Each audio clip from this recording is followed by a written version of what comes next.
Welcome to this lecture, and in this case we are going to see in what way our European treaties, in this case the European Convention on Human Rights, protect us against the government. And in this case we are going to deal with the class case. We step back to 1978.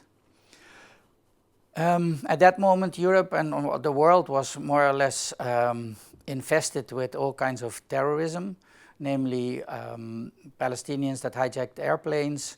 In Germany there were very leftist groups that killed people and things like that. So there was a real terrorism wave going over Germany, but also in the rest of Europe and the world.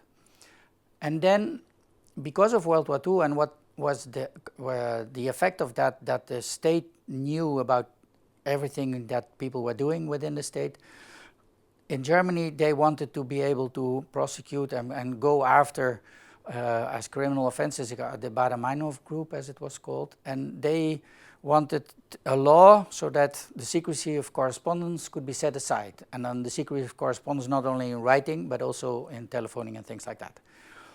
And as the parliament wanted to make a stricter law, and then a number of lawyers and a judge and even a public prosecutor, they went to the European Court of Human Rights in Strasbourg in 1971. And this led to an outcome in 1978. What is important here is to understand that they at that time, I mean, never 1978, the internet was maybe only in defense circles, but further on nobody knew about the internet and things like that. There were not mobile phones, there were not even faxes, there were just phones and letters and telegrams. So, but at that moment even the court considered that technical advances might mean that espionage and interference and surveillance would become easier and easier and easier. So that was one of the very important considerations that took the court into account. And now I'm going to do something which I have not done earlier in the lectures. I always summarized the decisions, but here I would like you to read with me what the court said and take into account that we are talking the mid-1970s. So that's it's almost 50 years ago. And what they said was that the powers of surveillance are tolerable. So in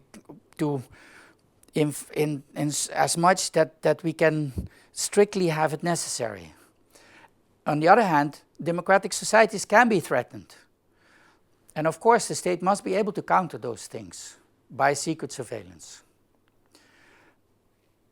The court also said that we have to accept that there is legislation that grants powers to secret surveillance, but that can only be the case under very exceptional conditions, in case the democratic society might be under collapse or whatever.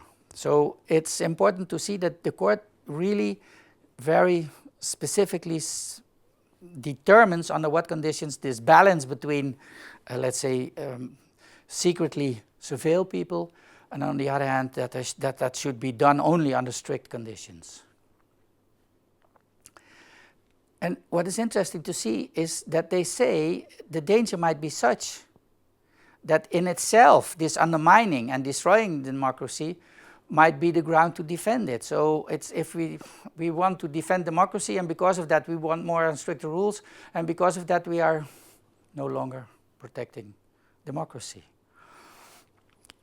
In that sense, and we will go into some of the other cases, the next case in that sense, the class case of the European Court of Human Rights in Strasbourg was very forward-looking and very interesting, and it still is acknowledging that sometimes we really need to protect society by having secret surveillance capabilities, but it should be very, very necessary and under strict conditions.